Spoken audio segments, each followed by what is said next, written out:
ఏదైనా బయటికి వెళ్ళి ఫుల్ అలసిపోయి రావచ్చు. కానీ ఎప్పుడైతే మనం అరికాలు మసాజ్ చేస్తామో మన బాడీ కంప్లీట్గా రిలాక్స్ అవుతుంది. అవునా? మన బాడీలో ఎందుకు అలా అవుతుందంటే మన బాడీలో ఉన్న ఆర్గాన్స్ అన్నీ మన అరికాలకి ఇంటర్లింక్ అయి ఉంటాయి. అక్కడ మనకి 64 యాక్యూపంక్చర్ పాయింట్స్ అనేవి ఉంటాయి. మన బాడీని డీటాక్సిఫై చేయడానికి అరికాలు is the best way to detox, మీ బాడీలో టాక్సిన్స్ని తీసేయడానికి. సో మనకి డీటాక్స్ ఫుడ్ ప్యాచెస్ అనేది జపనీస్ టెక్నాలజీతో ఇది మనకు చేయడం జరిగింది. ఇవి మన బాడీలో ప్రతి ఒక్క ఆర్గాన్కి ఇంటర్లింక్ అయిన యాక్యూపంక్చర్ పాయింట్స్. సో ఇందులో మనకి మోకో powder, tourmaline, bamboo vinegar, chitosan, vegetable fibre, vitamins ఇంకా డెక్స్ట్రిన్ అనేవి ఉంటాయి. ఇవి మన బాడీలోంచి టాక్సిన్స్ తీసేయడానికి హెల్ప్ చేస్తాయి. ఇంకోటి చెప్తున్నాను, ప్రతి సెషన్లో నేను విన్నాను కాబట్టి చెప్తున్నాను, ఇది మనకి ఎక్స్టర్నల్ యూస్కి మాత్రమే. ప్యాకెట్ ఓపెన్ చేసి నీళ్ళల్లో కలుపుకొని తాకండి ఉన్నారు. నేను ఆ కేసెస్ కూడా చూశాను కాబట్టి చెప్తున్నాను. వాటర్లో కలుపుకొని తాకూడదు. ఇది మనకు ఓన్లీ ఎక్స్టర్నల్ యూస్. అరికాలకి నైట్ వేసుకొని పొద్దున్న తీసేది. పడుకునే ముందు ఎప్పుడైతే వేసుకుంటామో మన బాడీ రెస్టింగ్ పొజిషన్లో ఉంటుంది.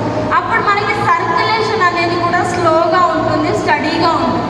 సో దట్ మన బాడీలోంచి టాక్సిన్స్ కూడా తొందరగా రిలీజ్ అవ్వడానికి హెల్ప్ అవుతుంది. అదే మీరు మార్నింగ్ టైంలో నడుస్తూ ఉంటారు, సర్క్యులేషన్ స్పీడ్గా ఉంటుంది, ప్రాపర్గా ఒక స్టేబుల్గా ఒక ప్లేస్లో ఉంటాం కాబట్టి మనము నైట్ టైం ప్రిఫర్ చేస్తాం.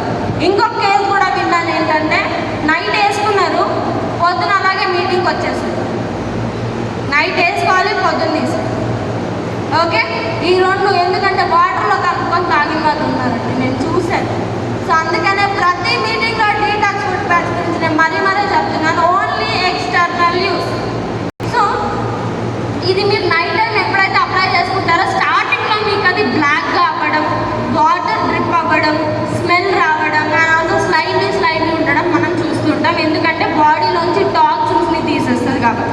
కానీ ఈవెన్చువల్లీ ఏమవుతుందంటే అది ఫేడ్ అవుతూ ఉంటుంది, లేదంటే స్లైలీనెస్ అన్నా తగ్గిపోతుంది, లేదంటే స్మెల్ అన్నా కూడా మనకి తగ్గడం చూస్తూ ఉంటాం. టాక్సిన్స్ అనేవి బాడీలో తగ్గుతూ ఉంటాయి కాబట్టి. సో మరి మేడం డీటాక్స్ ఫుడ్ ప్యాచెస్ ఎవరికి ఇవ్వాలి? ఎవరైనా డీటాక్స్ ఫుడ్ ప్యాచెస్ వాడచ్చు. మనం ఎవరికి మోస్ట్లీ సజెస్ట్ చేస్తామంటే డయాలిసిస్, కిడ్నీ రిలేటెడ్ ప్రాబ్లమ్స్లో సజెస్ట్ చేస్తాం. ఎందుకంటే డయాలిసిస్, కిడ్నీ రిలేటెడ్ ప్రాబ్లమ్స్లో మనం ఎలాంటి సప్లిమెంట్ అనేది ఇవ్వం కాబట్టి. ఎందుకంటే వాళ్ళ కిడ్నీ అనేది ఫెయిల్యూర్కి వెళ్తున్నప్పుడు సప్లిమెంట్స్ ఇచ్చినా కూడా వాళ్ళకి అది ఫిల్టర్